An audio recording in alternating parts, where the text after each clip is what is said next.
Hi, hello. Welcome to yet another episode of Argumenta podcast. This is a podcast where we state to discuss, deliberate, and debate on various contemporary social, legal, and political issues. As I just stated before, this is the third episode of our Dial 100 series, Report the Crime.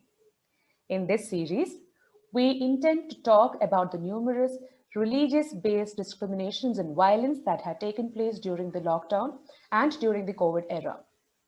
With me, myself, Maria, and with me, I have Joel and Minaj to put forth numerous arguments where we sought to deliberate the same.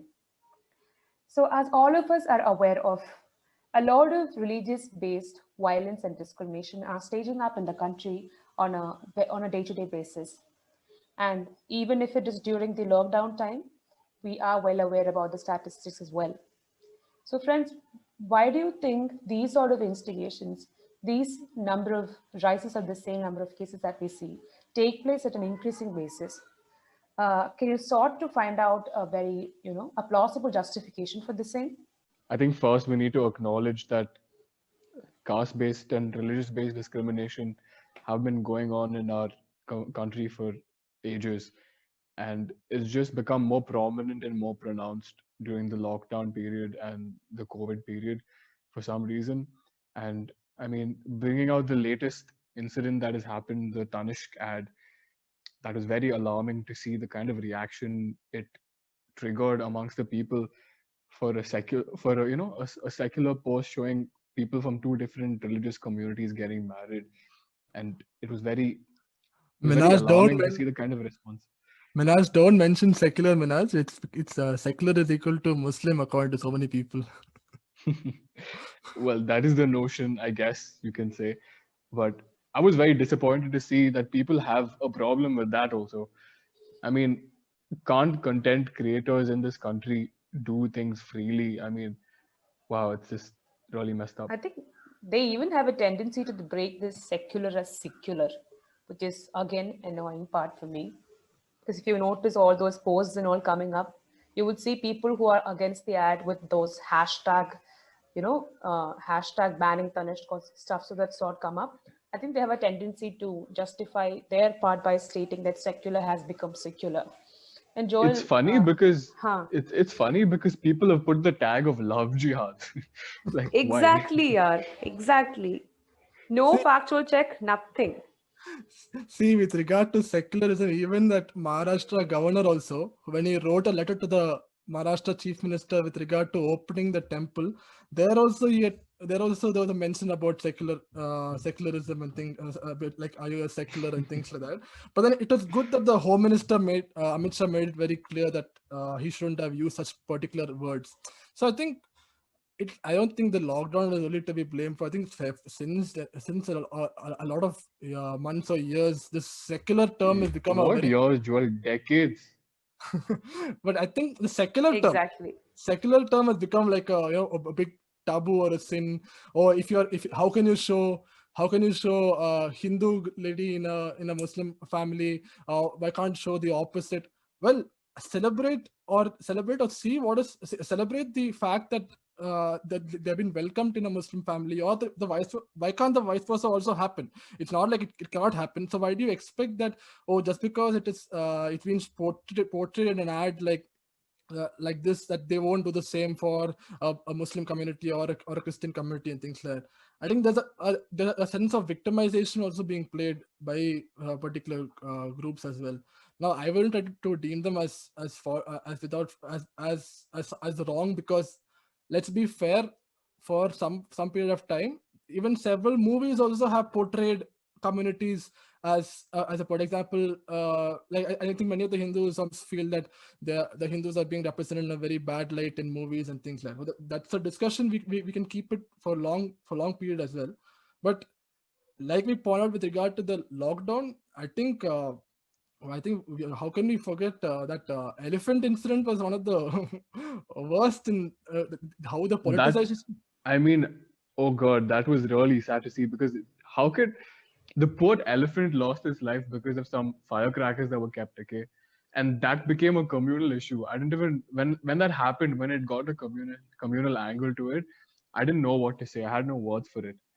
Guys, don't you think that if people who have, great kind of influence in the society come up with a statement without having a proper factual check, blatantly comes up and speaks, okay, this has happened because the community wanted to bring out their, dominance over the animal, la la la, if all those things come up, don't you think that that itself will have a great influence in people who actually follow, who actually believe the concepts stated by these kind of popular people? So don't you think that That is instigation true. has a big role to play?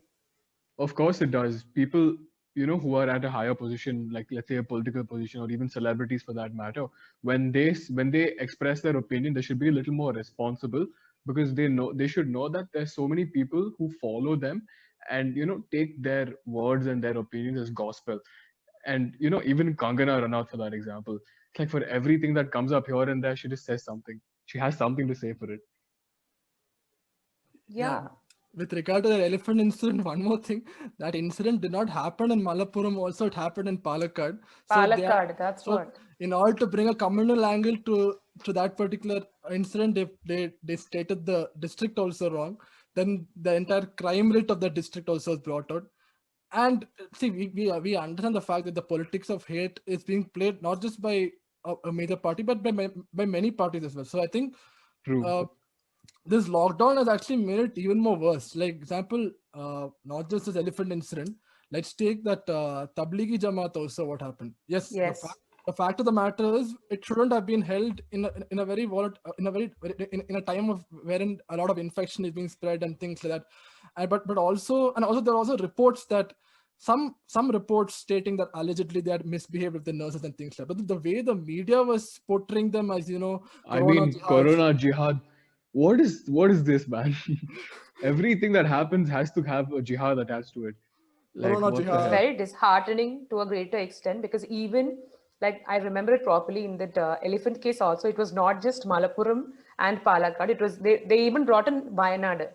Can you imagine why Wayanad was brought into this situation by Uh, people of influence? Minority You know and Why who is is that? representing Wayanad? Rahul Oh, Gandhi. okay, Rahul okay. Gandhi. So Okay. Yeah, even Wayanad was brought into. So I was like, oh my God, did I learn Kerala's geography all wrong? Or I don't know what was wrong with the whole incident happening. This is quite disheartening to an extent. And after a time, we might laugh now, but it was not something worth laughing that time. I mean, It we were isn't. like, huh, such disregarded to that It's like, extent. I don't know how facts to. are like contorted and manipulated to suit people's opinions, just to Exactly. promote a particular idea. And that like is very bad because you can't manipulate facts, right?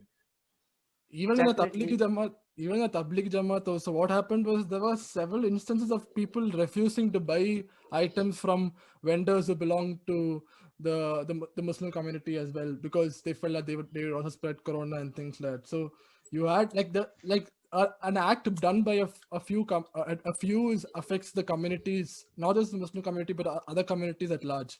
Like even that what happened in Bangalore also was a pretty, like, I think we already covered about this in our previous episodes also.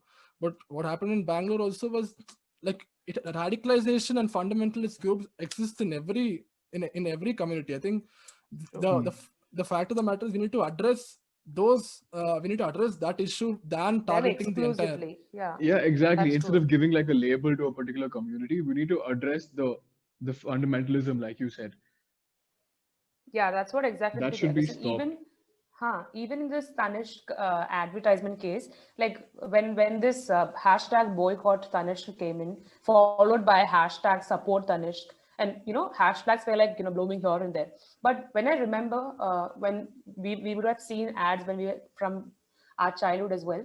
Like, do you remember an ad of Surf Excel? I don't recall Like which one is it. the holly color ad where two children were pouring holly colors over them. That advertisement was also faced with similar criticisms, but not to this extent. I don't know if you guys recollect, like the girl was helping this boy to reach the most time for this namas and all those things. I don't I know if you think guys remember. Yeah, I think there was an issue that, see, I think consider that Holi is a festival of colors and the Hindu communities celebrates this this festival. So why bring in that aspect of the Muslim boy also into the picture? I think that was the entire argument, and also about love jihad. Again, it's all very colluded and To things this like that. jihadi thing. Yeah, Yeah, exactly.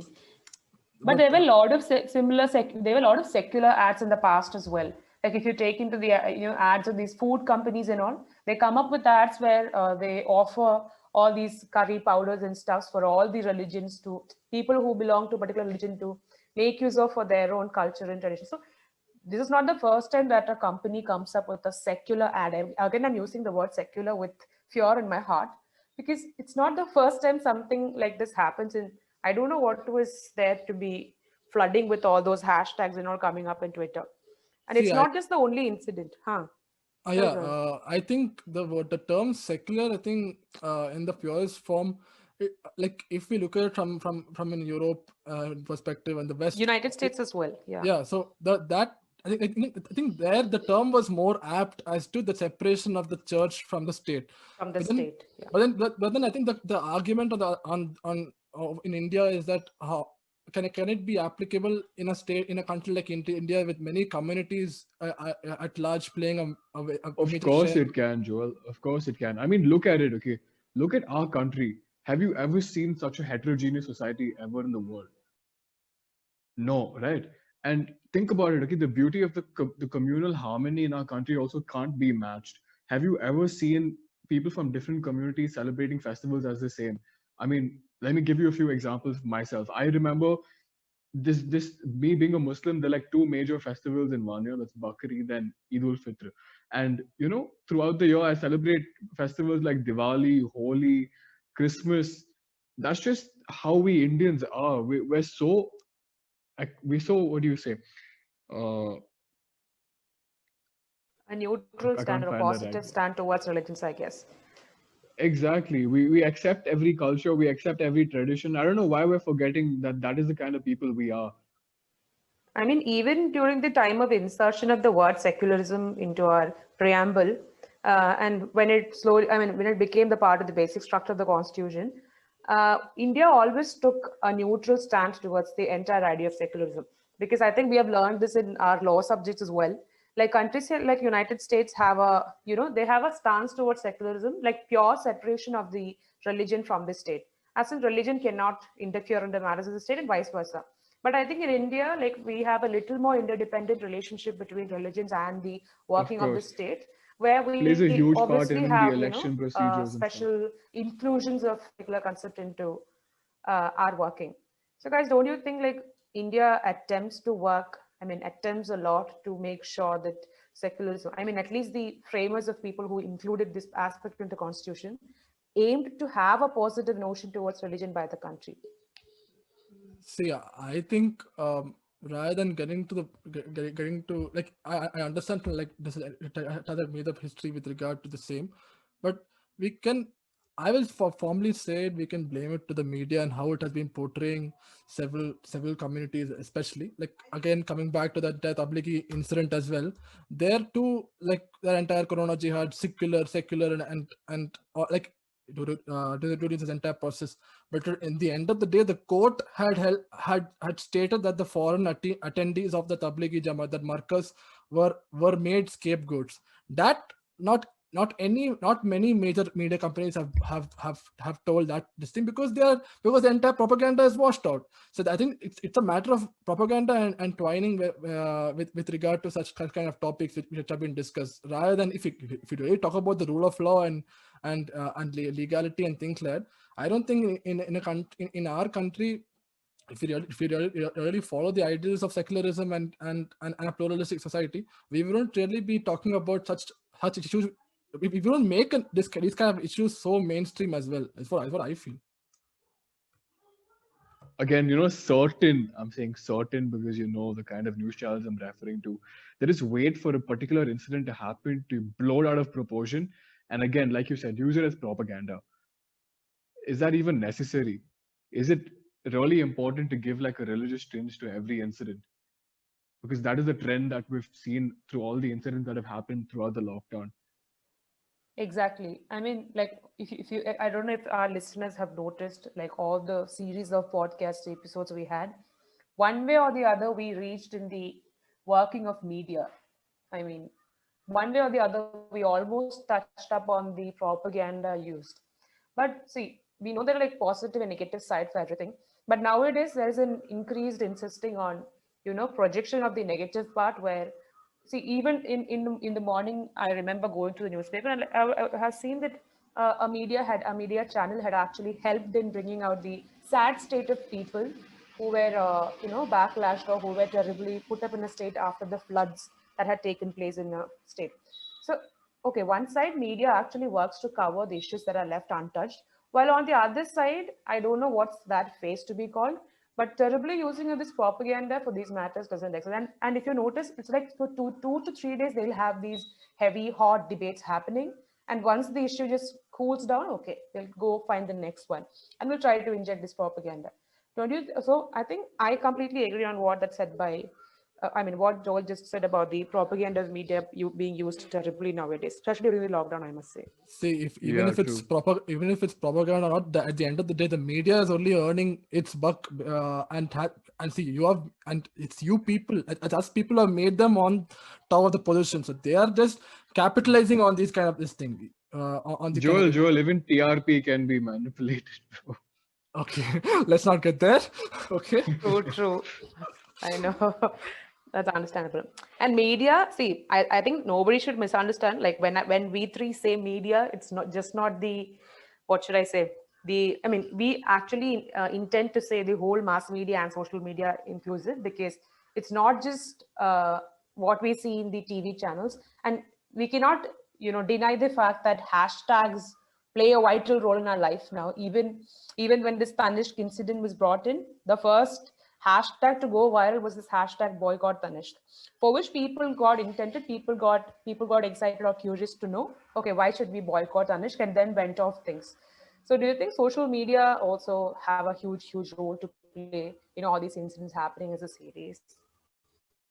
Yes, I mean, bringing light back to the Bangalore, the incident that happened in Bangalore, and for those of you who are unaware about that, what had happened was there was one person who had posted an incendiary post about a certain religious community, and the police stations were burned, the police vehicles were burned, and there was a lot of unrest in Bangalore. And Bangalore being the hub was, being the IT hub in southern India and stuff like that. We see that a lot of people from different countries and different communities and different parts of the country have come to settle down here. And when such an incident happens in a country like Bangalore, which is so pluralistic and so heterogeneous, I mean, it's, you wonder, the power of social media when if an incident so small can trigger such arson and such violence in a city like Bangalore, then we must really question what these social media platforms are also doing to regulate their information. See, I think there should be reform from every community as such. See, example, we can only blame on a particular fundamentalist group which belongs to a particular community alone, and we cannot neglect the other as well. Like talking about in general, let's address every community at large, the Muslims or the Christians or the Hindus or other communities as well. There are these radical groups which exist. Now, instead of telling that, oh, it's we are being against religion, we are Islamophobic or Hinduphobic or any kind of phobic, rather than trying to really box ourselves. Like example, if any incident is happening towards a person who belongs to a Muslim community or a person belonging to a minority community, and stating that, oh, this the other religion is perpetrating on us, and if the same happens on that particular community, I think that is why some of the people are really facing a lot of backlash also on social media. Is that why are you being so hypocritical?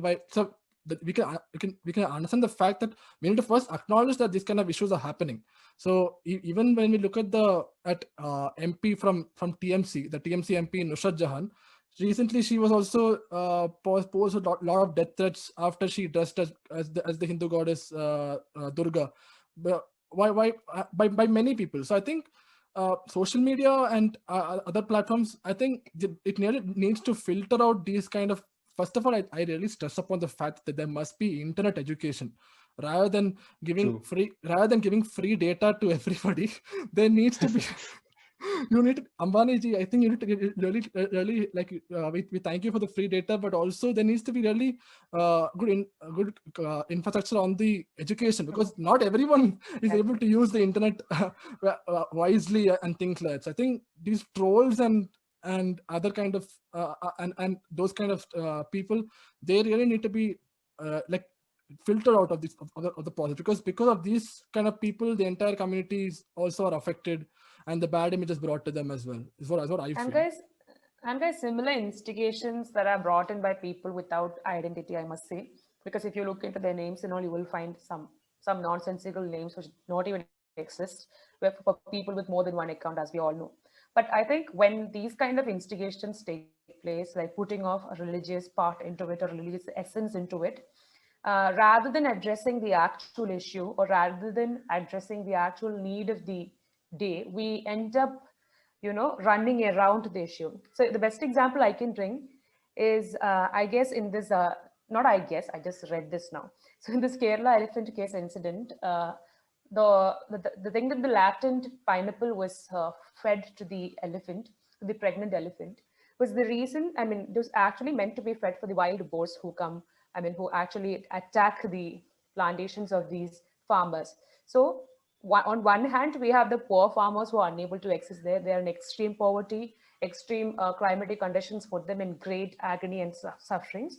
So when that was a big elephant, that was the elephant in the room, we rather ignored that part and we focused on this religious radicalism to another side.